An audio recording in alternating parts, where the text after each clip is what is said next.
All right, I'm going to call the meeting of the Sanborn Regional School Board to order. If everyone would like to stand for the pledge. I pledge allegiance to the flag of the United States of America and to the republic for which it stands, one nation, under God, indivisible, with liberty and justice for all.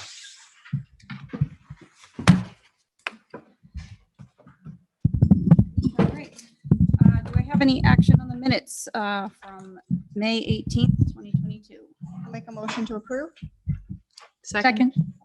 I have something on the minutes. Yep. Under 7.4, Mhm.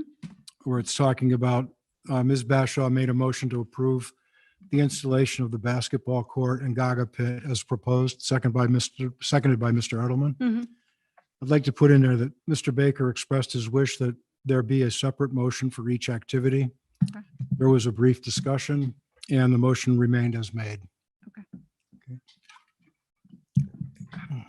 Thank you. Okay, so we need to amend, we'd like to amend the motion.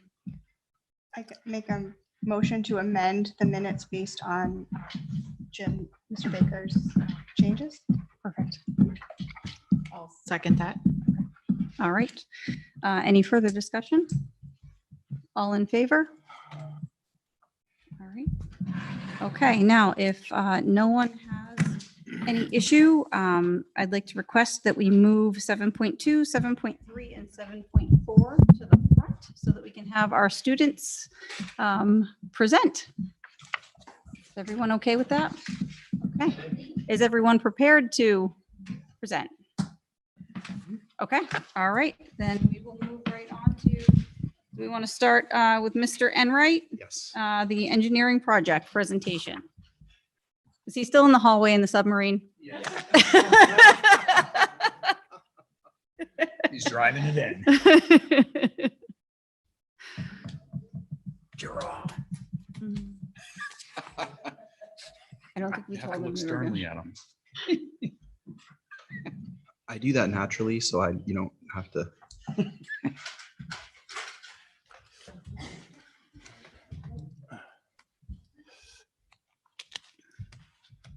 Come up to this. You are.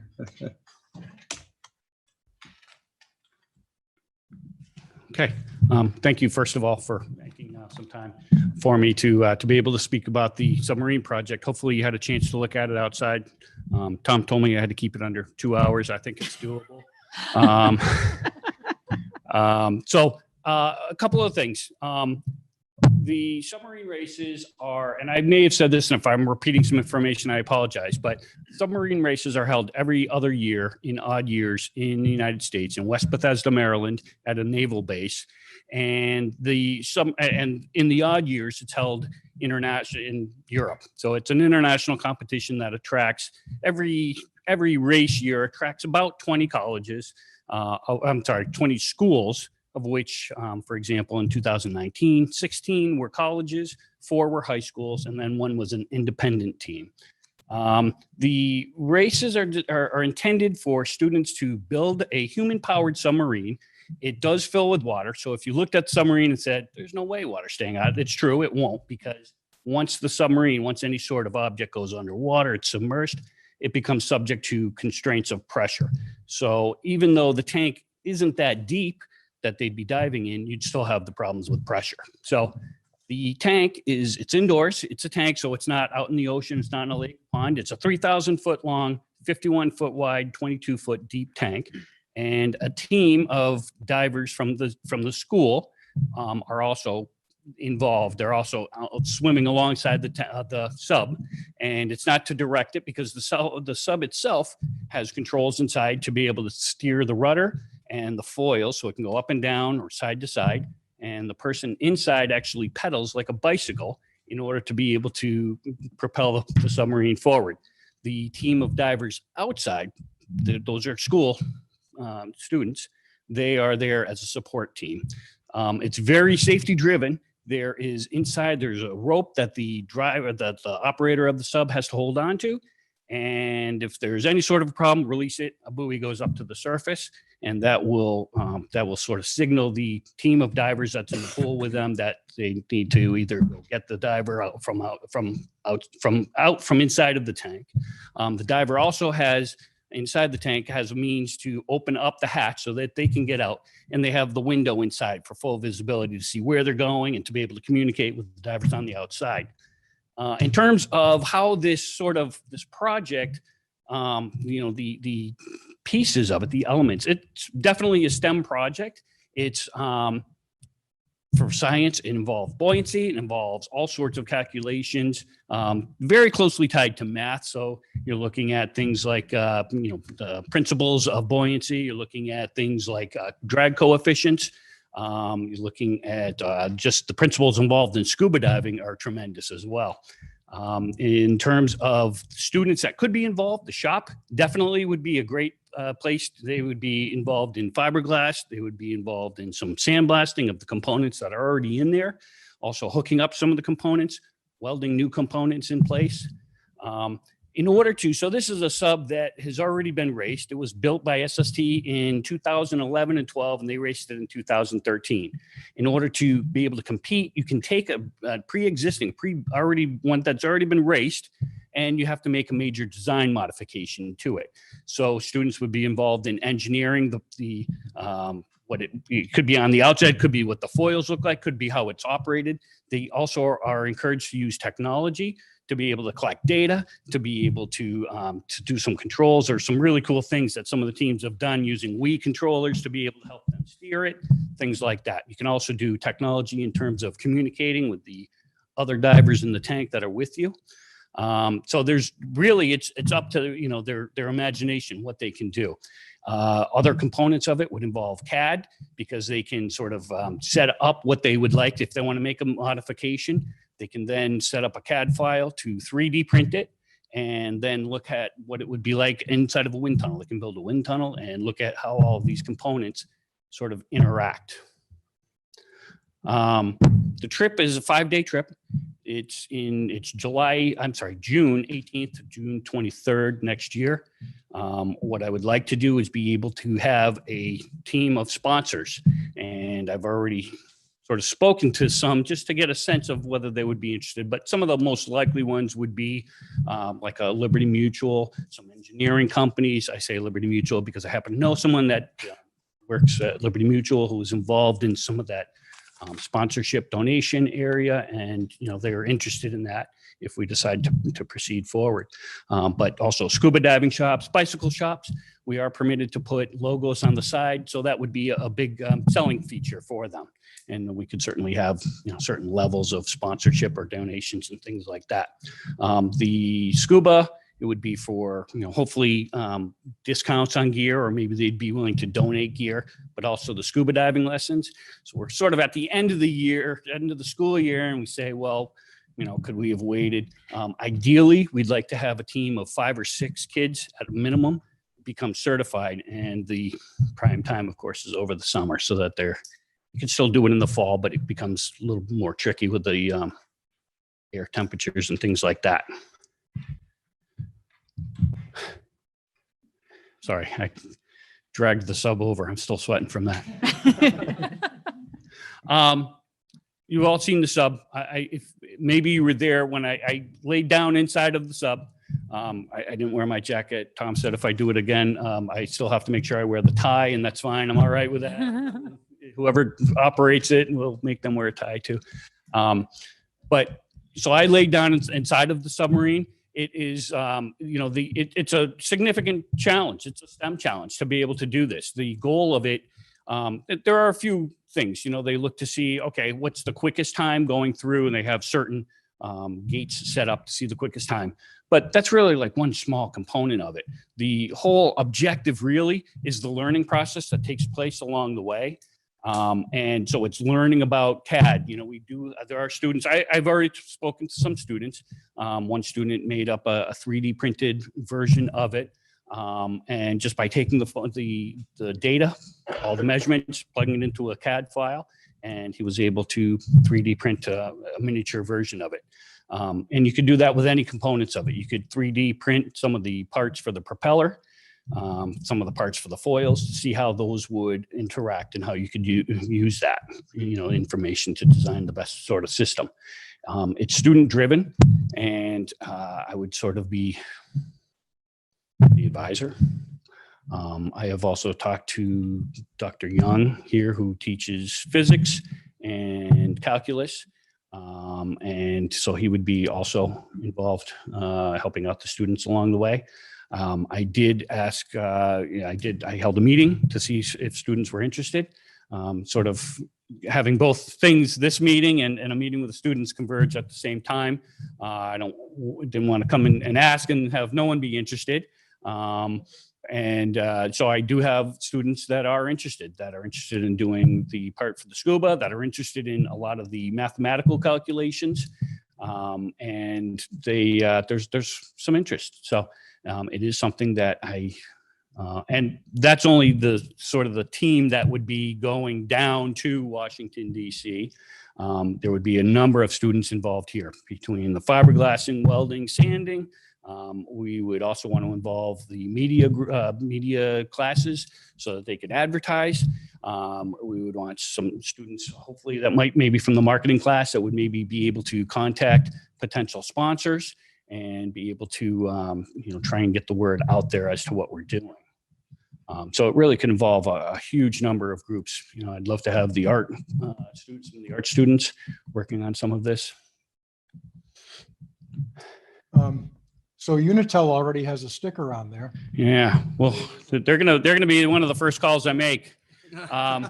So Unitil did sponsor that particular sub. When SST built it, they started off with, similar to us, they started off with a sub that had already been built, had already been raced.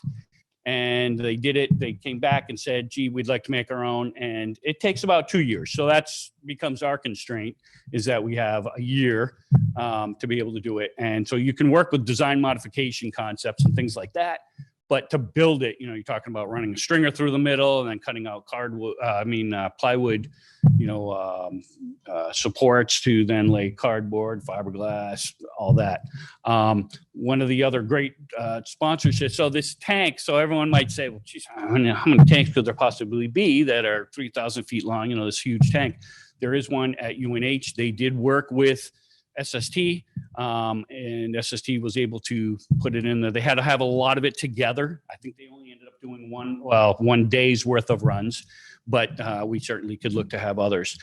They worked with the Portsmouth Naval Shipyard, and you had a lot of information. In fact, the nose cone that's on the front of it is like $5,000 or something to build, but they built it there. It involves a process. They had to weld the aluminum. They had to actually melt all the glass part of it. It's actually acrylic.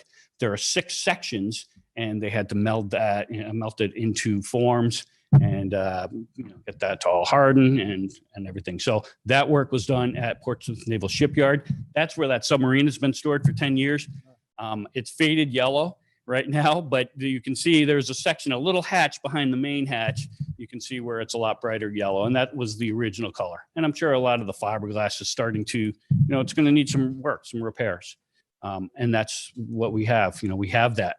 Some schools, if you're talking about Winnacunnet, you're talking about Exeter High School, they don't have that same sort of capability to have the shop. Right. So we definitely, and Portsmouth Naval Shipyard. So I had communicated with them, asked them if I could have it, because I feel like if I had a bunch of pictures here, you don't get a true sense. You don't really see. You get a good sense of it by looking at it and seeing it and seeing what it is.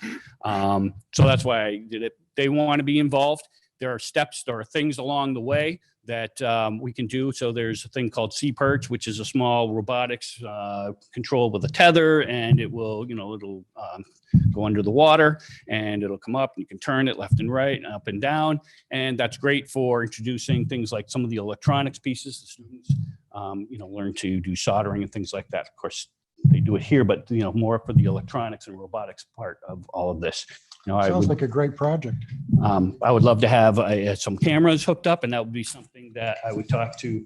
I thought Brian Gray was here. Maybe not. He is here. All right.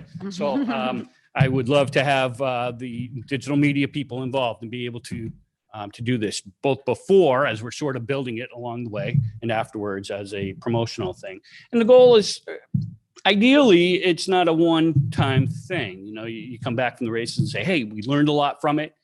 You know, and it's not just the race. It's not winning the race. It's not about winning the race. They have categories for best, sportsmanship.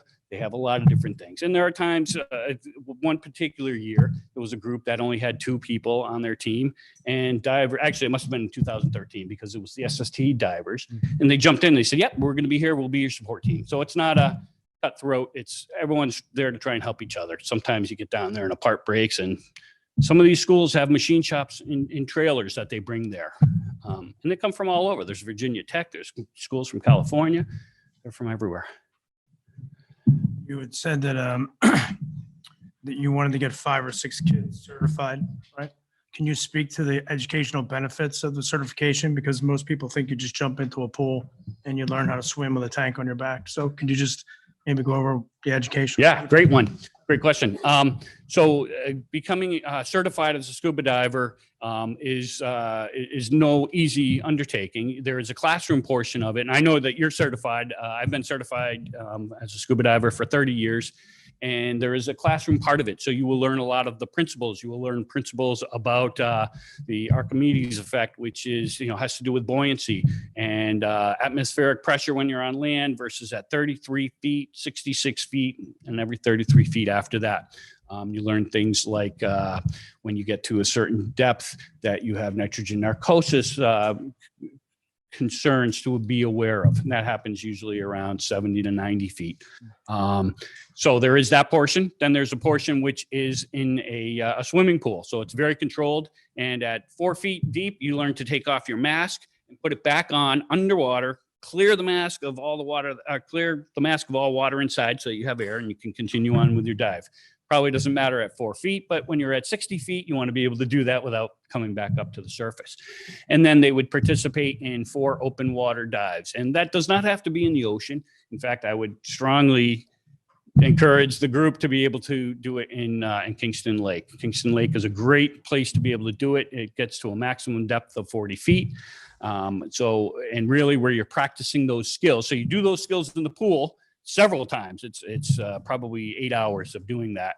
And then you go out and you actually put those skills into practice. You do things like buddy breathing and things like that. Now, when they're certified, you're certified for life. You don't have to take a test. You don't have to do anything. You just go out and dive, but you'll have a certification card that allows you to rent tanks and get your tanks filled and rent the regulator that goes in your mouth.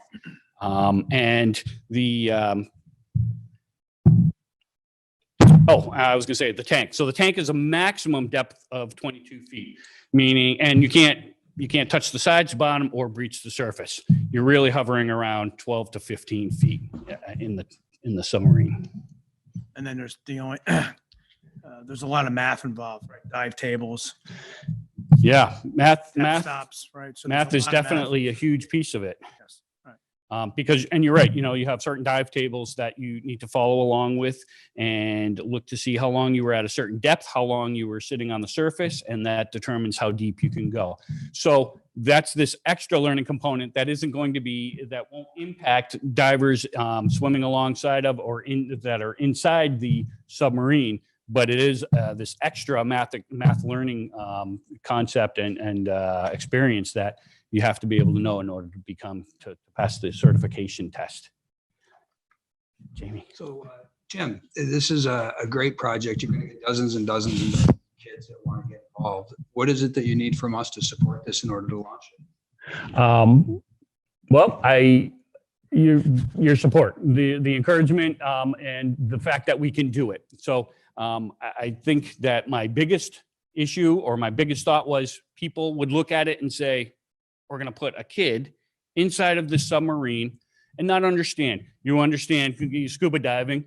And, a lot of people just associate scuba diving with high risk. And really, it's about as low risk as you can get if it's done properly, if it's in a controlled environment when you're undergoing the training. And therefore, It's not, at first blush, people sort of think that it's a lot higher of a risk than it is. And so I wanted the school board to be aware that this is something that we want to pursue, that we want to do. All the fundraising and all of the financial aspect is going to be external to the school. So we're not seeking any money or any funds, but just to make you aware of it. And if there were any concerns, that way I could answer them and it not be something where there was any sort of misunderstanding about what the project entails or what I'm seeking to do. And then, of course, as I said, so there is a 5-day trip to, and it works to be a little bit longer because, driving down, driving back. I would, SST actually rented an enclosed truck and brought it down. I would probably bring it on the back of, on a trailer. That's how I got it here from Kittery. It's a little bit longer of a drive, but I think that with all considerations, it would probably be easier having a vehicle there.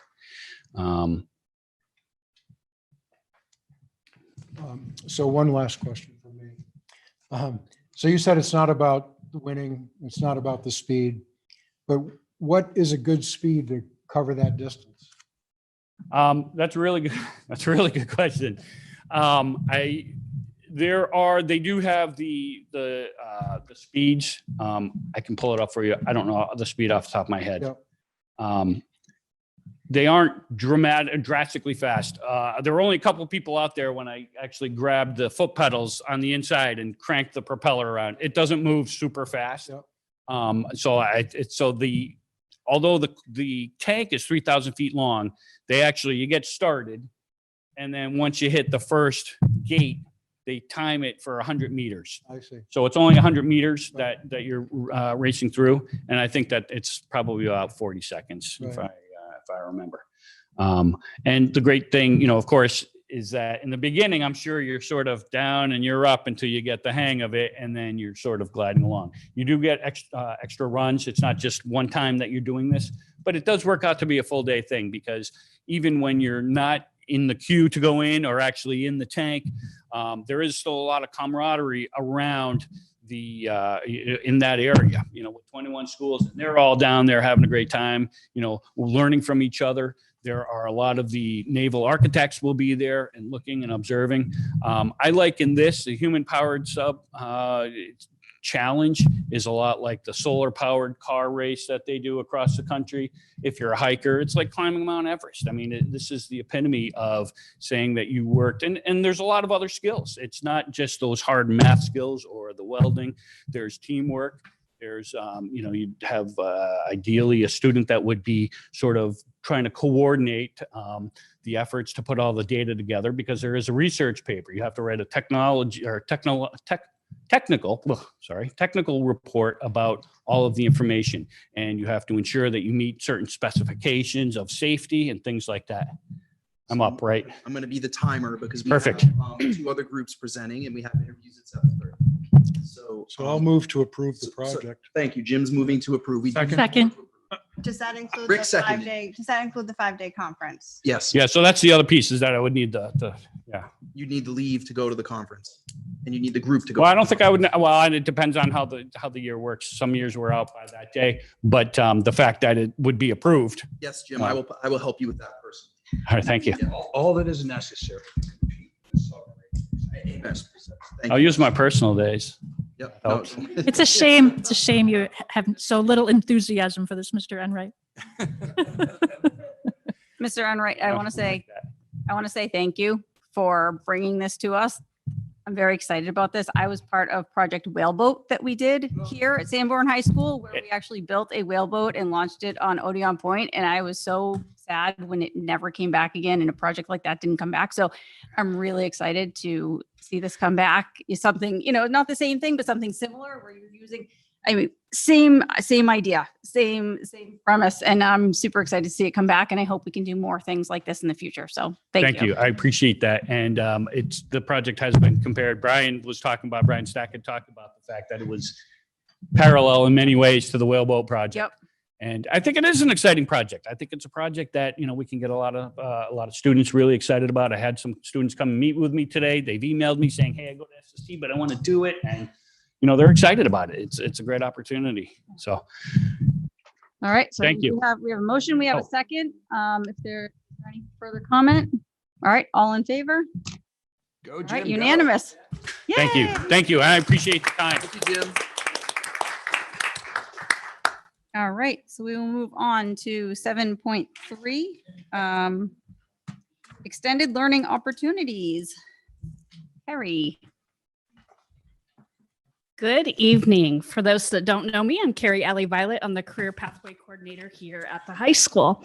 Just a real brief overview of our program and what we do, because I have some young ladies that want to share all of their good stuff, what they presented today. Our Career Pathway program consists of multiple components. They include industry tours, job shadows. We sponsored a trade expo this year that we hope to make an annual event. Senior Success Day is sponsored by the Career Pathway program. At the end of this year, every one of our students will have had the opportunity to have a career experience, whether it be interviewing someone in a professional environment, having a career speaker come in, whether it's virtual or in person, or doing a job shadow. So which I think is really cool. This year is the first year that we've done freshmen and sophomores as well. Some highlights for this year. We have 10 students who have completed and certified are now licensed nursing assistants, and that just happened a week ago. We have 3 students who completed a pre-apprenticeship program in the electrical field. We have 18 students who were certified with OSHA training. We have 10 students that have completed the teen mental health first aid training. We had 15 alumni come back to be career speakers this year. And just in the last 2 weeks, going through Facebook and everything, I've had 4 alumni that I see have been recognized in their field that started out as a student intern. So, which was really cool. We have about 130 students who are participating this year in our ELL program. Most of them did presentations today to the faculty, which were all pretty amazing and pretty cool to watch. Just a few snippets from a couple of those presentations that I experienced was one young man telling me how prideful he is when he completes a job, and his internship is in a landscaping, and he just was beaming ear to ear to show me these pictures of things that he did and how much pride he had. Another young lady looked at me and she goes, "This has changed my life. This experience has given me direction." So just a couple of quotes from some students to think about, that with all of your support, because everybody in this room has supported our program, whether being on an advisory board, coming into Career Speak, or just being there to support us. We so appreciate this community has just done an amazing job with us. So I'm going to stop talking because you really want to hear from them. So first up, I think, Sam DeRossi is our first up.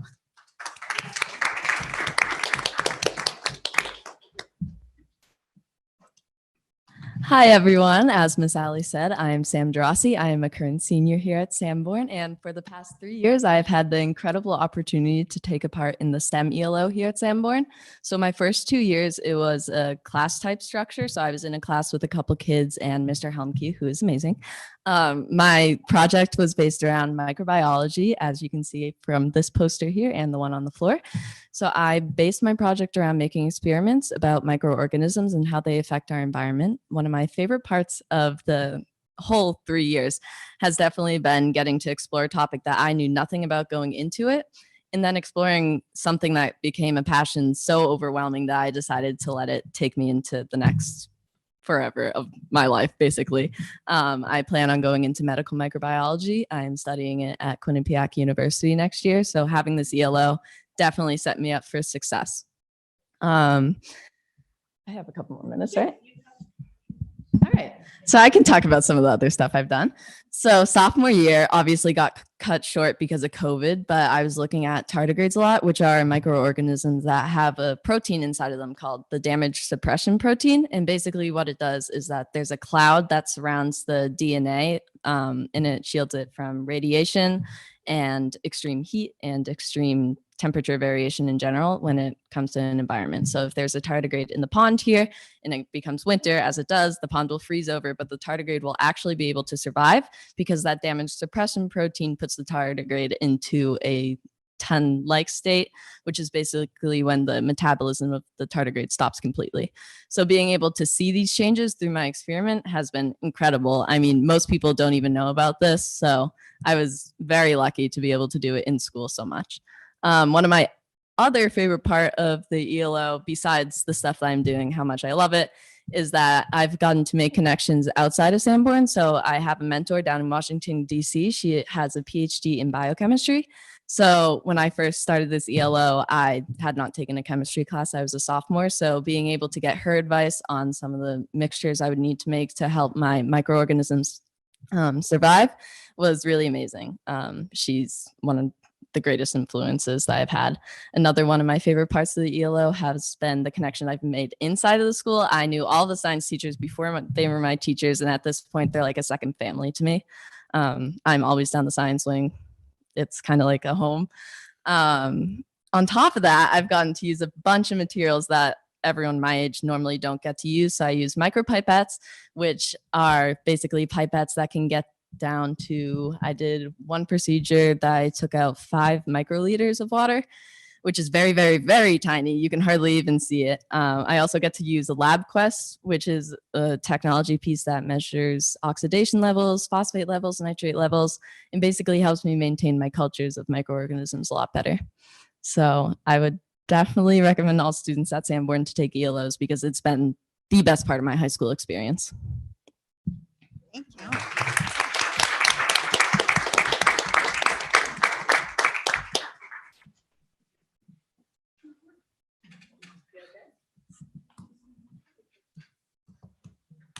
Sorry, got to get my timer up. Hi, some of you may not know me. My name is Roxanne Quino. I'm also a senior here at Sanborn. This year I did my first ever ELO, and I did a lot of them. I did 4 in total. The poster board over there has them all listed for you. The first one was I took part in the STEAM camp over the summer, which was a really great opportunity to work with multiple grade levels and making like hands-on fun science experiments, which was really cool. And I got to see like how the different grade levels interacted. And it kind of helped me with knowing what grade I wanted to teach in the future. And it really did help me out because I realized I wanted to teach the lower grades and not high school. My second ELO, which I can't see, was life skills. That is a program here at the high school. And this helped me to learn about all different disabilities and how to nourish them in the classroom and how to help them grow as individuals for the future. This also gave me a great opportunity to help learn how to de-escalate situations and how creating bonds with students can really form their love for learning and also make classroom management easier for everyone involved.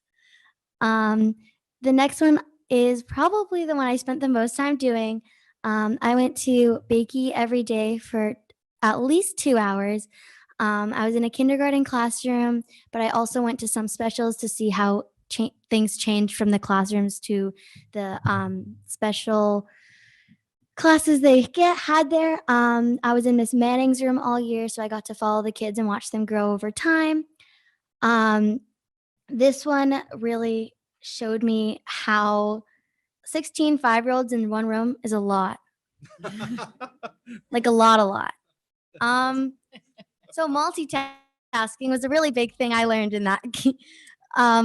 Again, the fostering relationships, like difficult students, like I realized over the year were like starting to respond better when I either gave corrections or gave a direction that they maybe didn't want to do.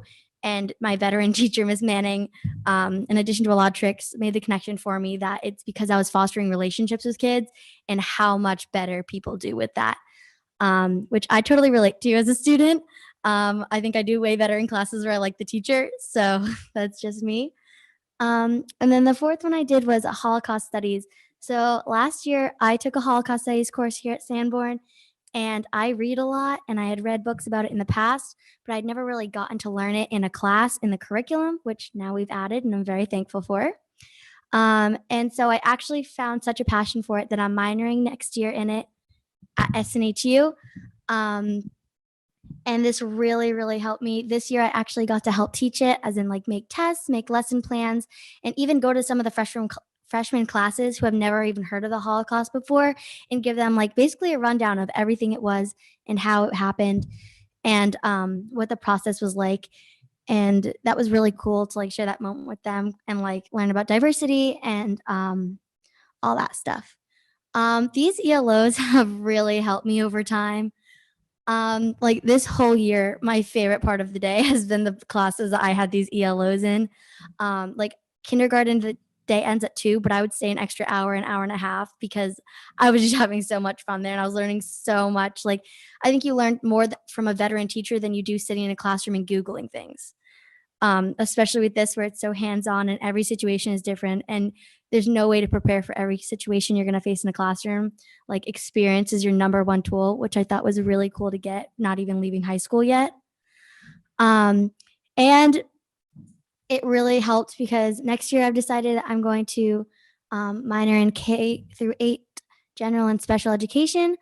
I really wanted to add that special education part because of my life skills kids. And my mom was actually a special ed teacher, and I really found a passion for that through that ELO. Thank you.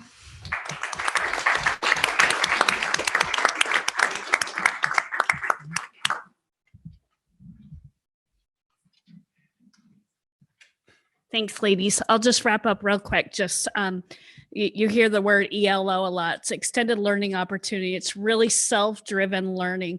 These students come up with their goals. They come up, they create their own competencies of what they want to learn. And then like today, they defend their learning. So it's just listen, when I say I have the best job in this district, I really have the best job in this district. It's just so cool to sit and listen and see these kids grow throughout the year. So thank you for your support and thank you for your time today.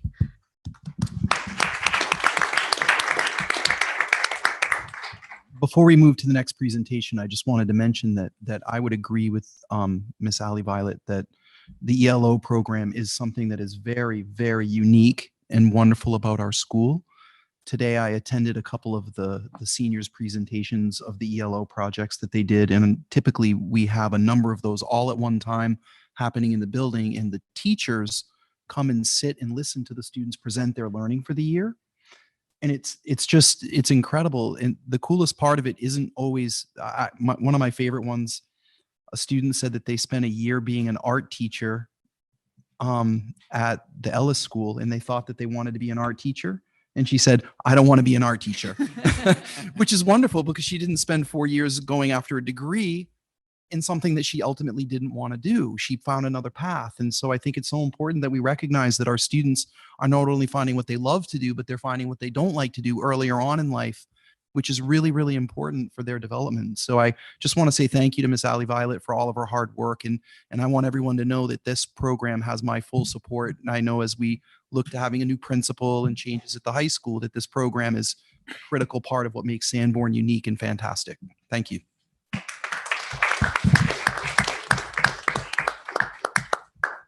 All right, Mr. Gray, would you like to come up and talk to us about the digital media and publishing logo presentation? And I'm gonna keep it really quick because I want to make sure they have an opportunity to speak as much as they can. Kind of we're on a time crunch. For those that know me, Brian Gray. I teach a technology class called Digital Media Publishing. 2 of the students that are going to come up, they're going to kind of go through a process that they did in class. What we try to do in that class, it's a digital media and marketing class.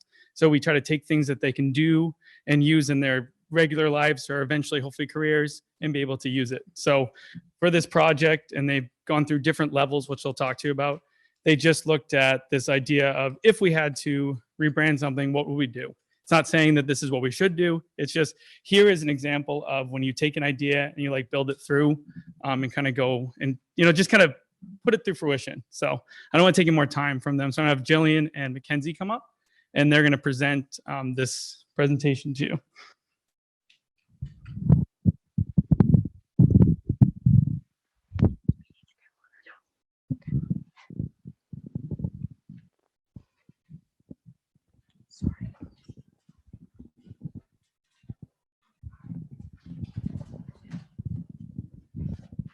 All right, so this is our rebrand process for the Sanborn Regional School District. So just an overview, a little bit of our presentation. We're going to go through in our introduction and then present our logo, present a little research that we did about how our logo is perceived, our tagline, and then how we would go about executing it. So digital immersion, social media, non-digital, and then next steps after.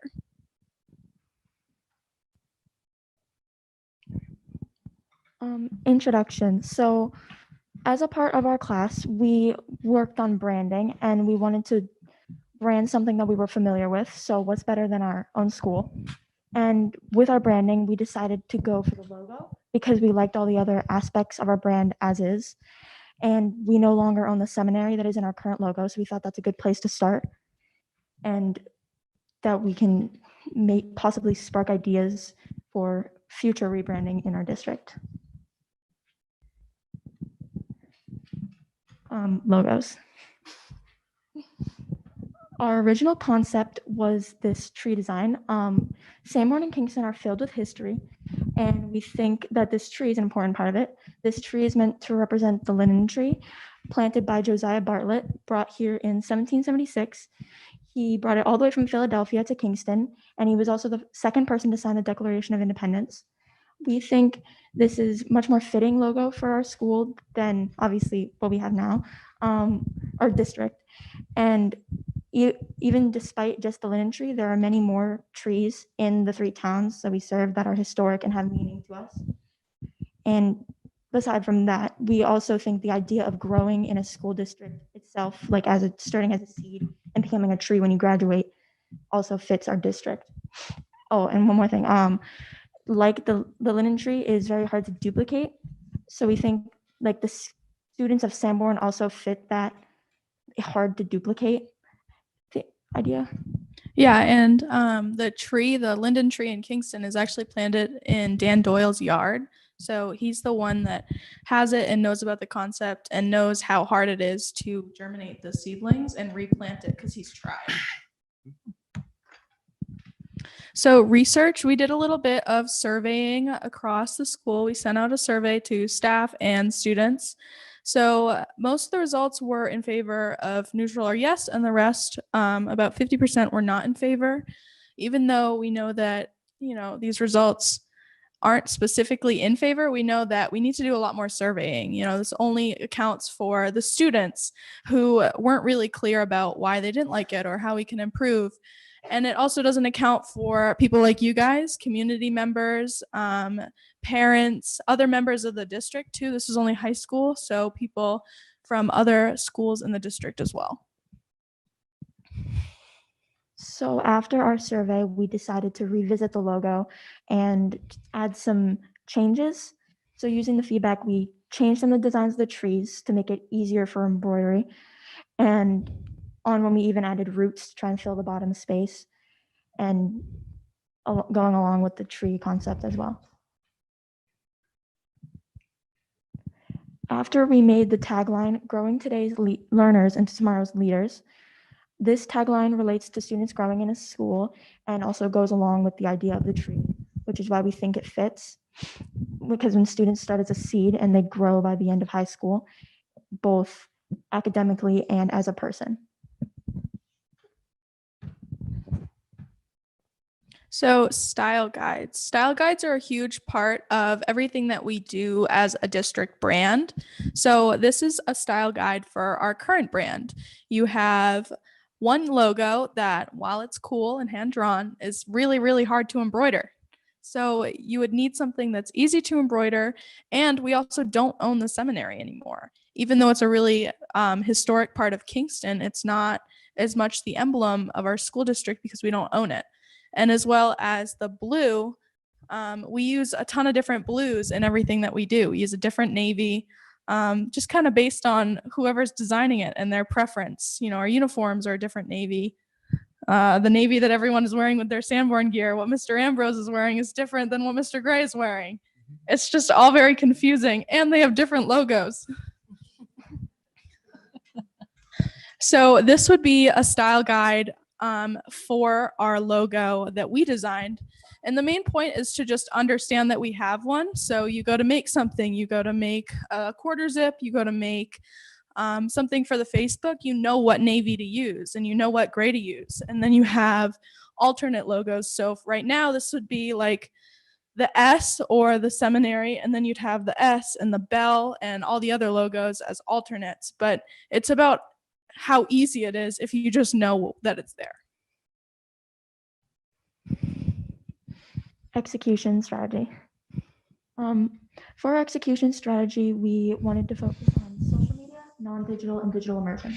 So for social media, we recreated existing social media posts that we already have and used them to fit our style guide using our logos and typography and color palette. Same for non-digital. We made merchandise and other like flyers to hang up around the school, anything that's not digital. So when people see our brand outside of the media. And lastly, we have digital immersion, which is websites, posters, and other things online to show our logo. Current media, this is what we have currently. We picked from the Facebook. Though they're all very pretty and appealing, none of them really have a cohesive like color palette or logos or like fit our brand. So we think a style guide could change that, because you can easily pick the colors from it and pick the logos from it. And even just a quick color change can make them all match more. Yeah, definitely. Because, you know, if you're making this poster and you have it in mind that maybe you should use school colors, it's so easy to just change this to navy and change this to gray. It's just about having it in mind and thinking about brand. So these are a couple posts that we recreated, or our class recreated, to be what you would call on brand. So we have logos and school colors, and even though they're all different and showcase different events and stuff like that, they all complement each other and they all follow the same colors and fonts, and they look really well together if you were putting them in an Instagram feed or a Facebook feed, that kind of thing.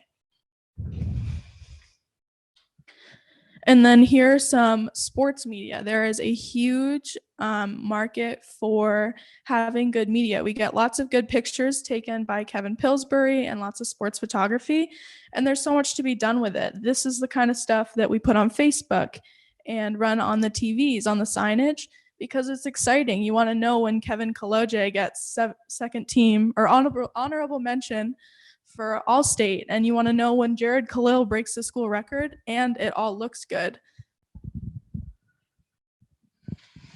So on the topic of social media and online presence, we made a mock Instagram account for the school. Every branch of the district could have one, but this one's more based off the high school because we're high school students. And because we think more students are on stuff like Instagram, we have a Facebook account that is very active and very nice to have, but we think we should branch out to more platforms with our brand so it gets spread more and more people are seeing it and recognizing it. It's nice to spread it as much as we can. So then, and with Instagram, it's easy to share posts and repost things so people can see it and show other people. Yeah, and you can link them together. It's just that we don't have an official Instagram. When you go to post on Instagram, it asks if you want to post on Facebook. If you go to post on Facebook, it asks if you want to go post on Instagram. It's really easy to connect the two. And this way we reach a broader range of people. We reach students, we reach parents, we reach alumni, we reach community in just a different way and another way that we do in Facebook.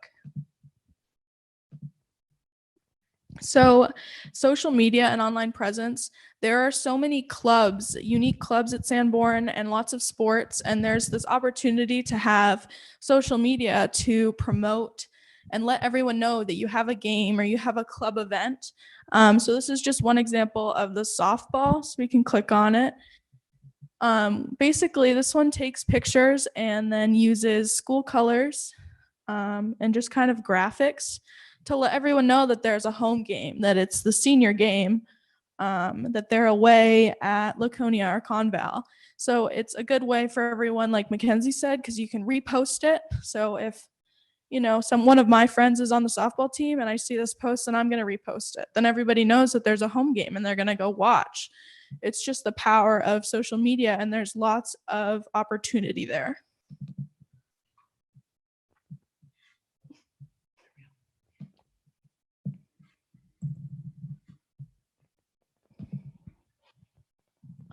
Non-digital. So for non-digital, we made merchandise using one of our main logo, but if we didn't decide to go with that, it's an easy change to swap it out. We think putting our brand on clothing and other like water bottles and bumper stickers is a good way to spread our brand throughout the building and throughout outside the building. So when more people see it, they're like, oh, that's Sanborn, and we get more known.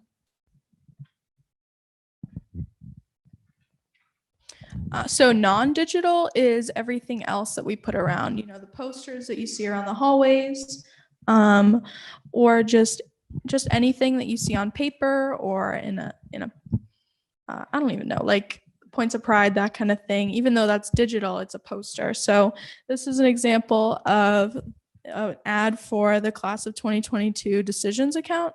So basically it has the school logo, it has the Instagram, it has school colors, blue, navy, gray, or navy, white, gray, and then a picture, and then a QR code. So you see this when you're walking up the staircase, you can scan it with your phone and then you're connected to it. So non-digital can turn to digital and it just reaches more people. Digital immersion. For digital immersion, one of the things we did was make try to remake the websites, though we're not the best at doing so. The idea We're is not web designers. No. The idea is there. We tried to make them using all the parts of our brand with the typography, the color palette, and the logo, of course. And we used the existing information that's already on the website. So another good part of digital immersion is branding things that you didn't think could be branded.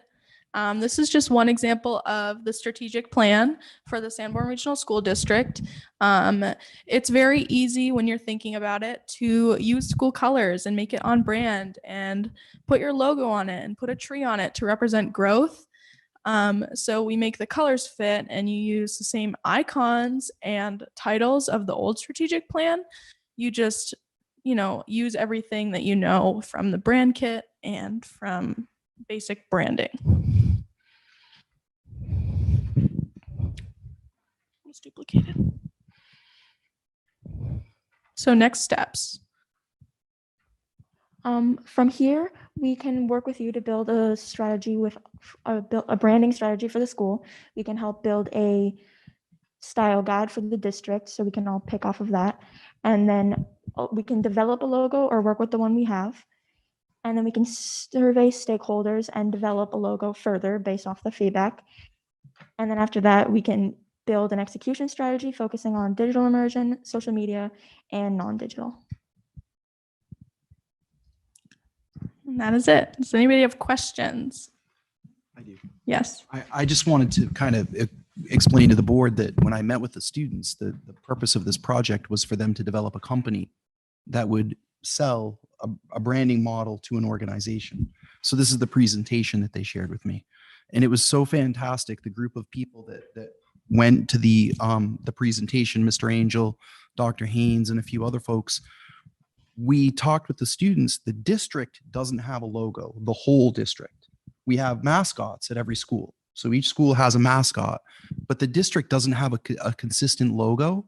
So we wanted them to present to the board to consider adopting a district logo. And we loved the linden tree because the linden tree is a historic part of Kingston and the community. And there are also a number of other very historic trees. Folks who don't know, the linden tree is incredibly difficult to grow. A bird has to eat the seeds and actually, well, let's just say Fertilizer. Thank you. The seeds have to be processed. And Mr. Doyle has tried for a number of years to try to recreate the tree, and he can't get it to happen. He's hired professional people who do this, who can't get the tree to grow. So it's a really unique part of the area. But I also loved the statement that they made And can you share that one more time? What was the catchphrase or the Growing today's learners into tomorrow's leaders. growing today's learners into tomorrow's leaders? Thought it was fantastic. I certainly, if the board would like to discuss this tonight or at the next meeting, I'm proposing that we adopt a district-wide logo and the I'm sorry, can you give me the technical term for the phrase or the saying or the motto? What would you call that? A slogan, a Called it a tagline? tagline. Yeah. I love it. I thought it was great. So we wanted to bring it to you because it came from our students. So we wanted to talk to you about it. I'll be quick. That was really, really good. I work for a very large corporation and we just rebranded and are you both looking to do this after you leave high school? We paid them about $25 million to rebrand. So, and a lot of the concepts that I learned going through the process, you covered, digital immersion, color palette, PMS, easier to embroider. So, really good job. Great. Really. Thank you. Hey, you're welcome. Mr. Edelman, I would also recommend that the board adopt the color palette so that we can work on consistency with our color palette. So the only thing I'll say is you even said it. We talked about distractions, right? Yeah. And I love what you did when you brought up the strategic plan. I brought it up on my computer, right? And it's no offense, Patty. I don't know where you are. No, she's not here, but that's fine. Yeah, but it's like night and day. Yeah. Yours looks much better. I didn't want to bring it up because it's kind of a roast, actually. It's like, You're always gonna hurt somebody's feelings. I wasn't gonna bring it into. It looks really good. So the only thing I would say is I think we should definitely discuss it. I'm just concerned that maybe you didn't, I think you said it. You didn't maybe ask a wide enough audience. So I wouldn't want to make a decision based on that. But if I was going to choose a logo right now, I'd say that's pretty good. So. Yeah, I really like that linden tree. I'm one of the 25%. Because you planted it. Yeah. Right. I really like the idea of the history of it. And the idea of the evolution from a seed to all those branches and, the equating that with learning and the development of an individual, and the whole concept just really ties together for me. Thank you. Yep. Yeah. So I would also think it was an excellent job. I sat through a number of presentations on branding, et cetera. As Mr. Edelman said, you've hit all the bases. You did a very good job. What I'm still confused on is we have lots of logos. And, we've got a Native American Indian logo. We have a Bell logo. We've got the S logo. We've got the seminary logo. So Right. we really would have to. I wouldn't be prepared to do something now. As stated, I think you need a wider audience in terms of where it goes. That's not to belittle at all the presentation, the work you did. I thought was spot on, very, very well done. But it's a bit bigger when you're looking at all these other things and all these other things have constituencies. And some of them were also student created. Mm-hmm. So, there's a lot to consider in a change like that. But none of that takes away from the excellent presentation. They're right. I mean, if you want to rebrand, you want one logo. Your point, you can't have 50. Right. And we have one for Memorial. We have one for Bakey, and we have one for the middle school. So the point of this presentation was to replace the Sanborn Seminary logo at the district level. So for example, on our letterhead, we still have the logo with the Sanborn Seminary. And the students are suggesting that we replace that. We're not replacing the school's mascots. So district website. It's district website, district, my stationery. It's district level. Yeah, not building level. It also, They presented it as building level for their practice. I asked them to bring it to the district level. it'd be interesting to understand the majority voted. I don't like it. It'd be interesting to have a better understanding of what those students, why did they vote the way they I mean, I can't fully speak on it. I voted yes, but I think a lot of people didn't give feedback, and when they did, it was, it's too simple, but they probably didn't read the part at the beginning that explains the history and how it has the double meaning of growth and education, as well as the linden tree, and look at the history of Kingston. So I think we should resurvey because I don't think they're very representative. How many people did you survey and how many people responded? So we sent it out to the whole school, so staff and students. Only about 200 filled it out. 40%. That's not too bad. I have another reason why I don't think people liked it very much. Mr. Gray tells us all the time, a lot of people don't like change. Very true. That's Yeah. very true. So we just don't think that they want to change anything. Like they just are like, because they don't understand that we don't own the seminary anymore. They don't understand that like it would be weird for us to like brand condos as our school. Yeah. It also could have had something to do with the fact that you were presenting it as a brand for the school, and then people might have been thinking, well, it's going to replace the Sanborn S or the mascots for the teams. But if you're doing it as a district logo, they might have a different opinion about it. Yeah, it's just to have something. We throw around a ton of different logos and it works, but if you have something that you know is there, again, if you know it exists, then it's really easy to put it on there and then it makes it cohesive. So would you like to do some more surveys and come back on the 22nd? Of June? After they're done with school. They're really into it. Guys. It's up to you. Why don't you think about it and Sure. get back to me, Jillian? I'll be in touch the next couple of days. Okay. Very well done. I know on the 10th. I know. We all know you graduate on the 10th. I know. All right. No words. Wanted to say very well done. Thank you Great so job. much. I was thoroughly impressed. And yes, change is very hard. Yep. All right. Thank you very much. Thank you very much.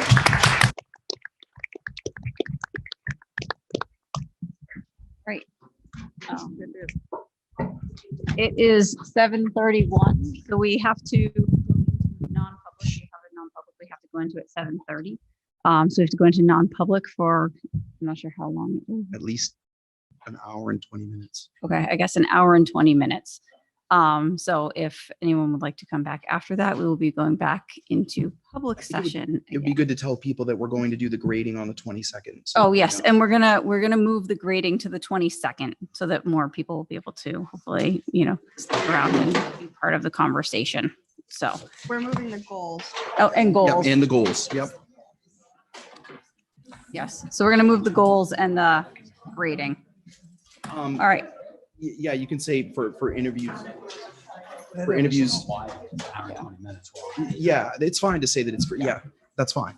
all right. Okay, does somebody want to bring us into non-public?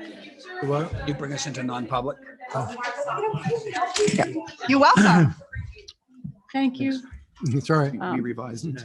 Yeah, I move that we go into non-public session, RSA 91-A:3, Roman numeral 2C. All right. Second, Tammy? Okay. All right, roll call. Maura? Yes. Jim? Yes. Tammy? Yes. Jamie? Yes. Myself, yes. Rick? Yes. And Heather? Okay. 2-minute break. Can we take a quick? Yes. I make you're a motion to seal the minutes in perpetuity. Second.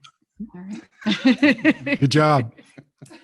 All in favor? Unanimous. Thank you. All right. Manifest documents have already gone around. So 3.2 nominations, Tom. I have one, Shay Taylor as a school counselor. Move to approve. Second. All in favor? Aye. Unanimous. Thank you. Resignations. We have two. One is for Memorial School, Maureen Bartle. She's a math interventionist. And the second is Steve Krzyzanowski, assistant principal of the high school, with both of them with regrets. But Yeah. I've worked closely with Steve and I really wish him well in his role of being principal. He has earned it and he is very excited. Move to accept regretfully. Yeah. Second. All in favor? Aye. Unanimous. We are going to skip to, did we say 7.6 policies? Auditorium update. Are we I doing think, that? 7.9. That's right. Did you want to do that, Matt, or do you want to wait till the The public 22nd? We can wait until Um, the Okay. 22nd. We want to do public comment, but Oh. we have two, so I don't know if we want to do now or after? Any preference? He's good.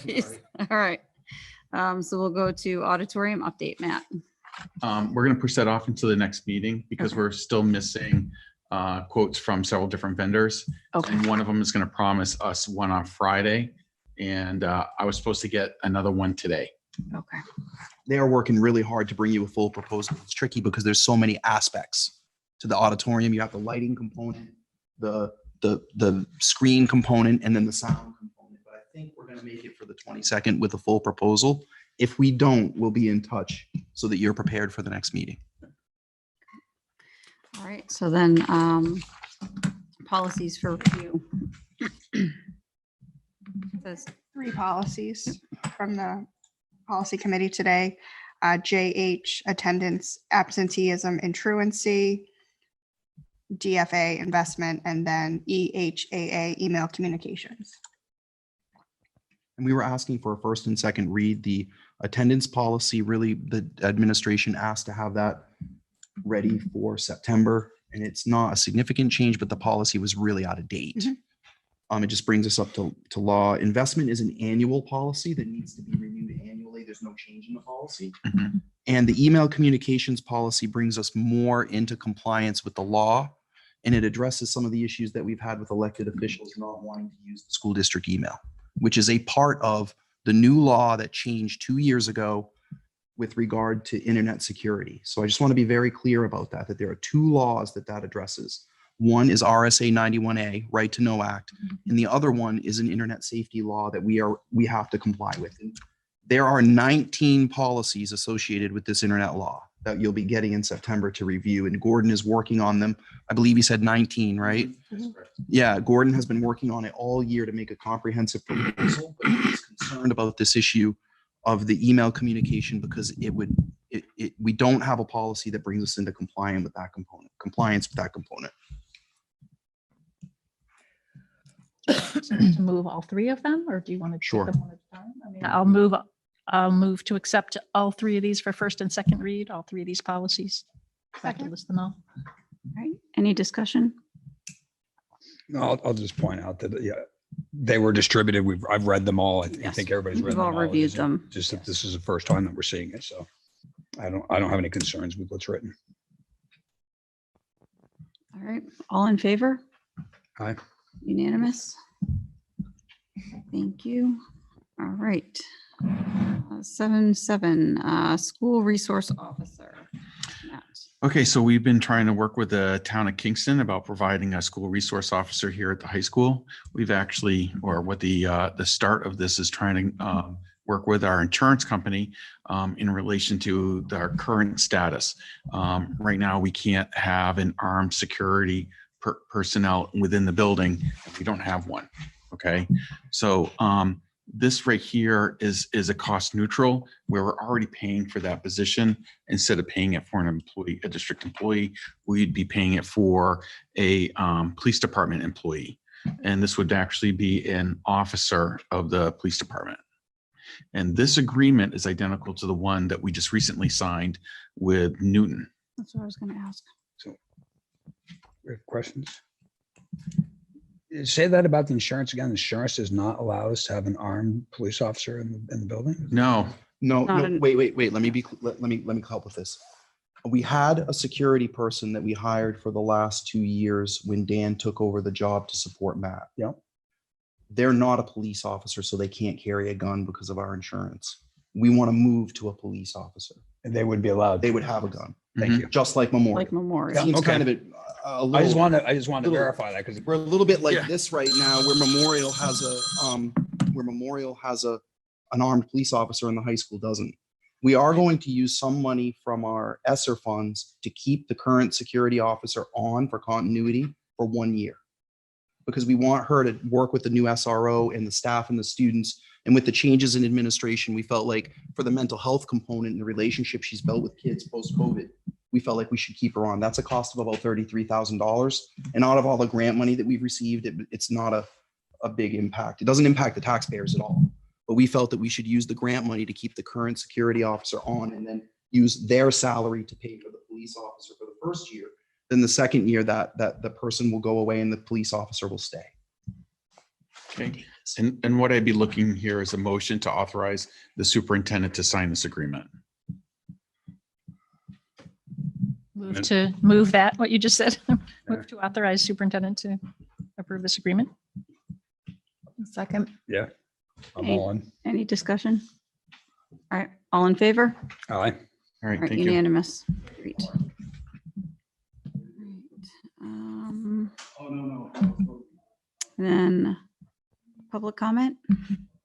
JJ says, no way. I gotta get back to my I don't- calculus.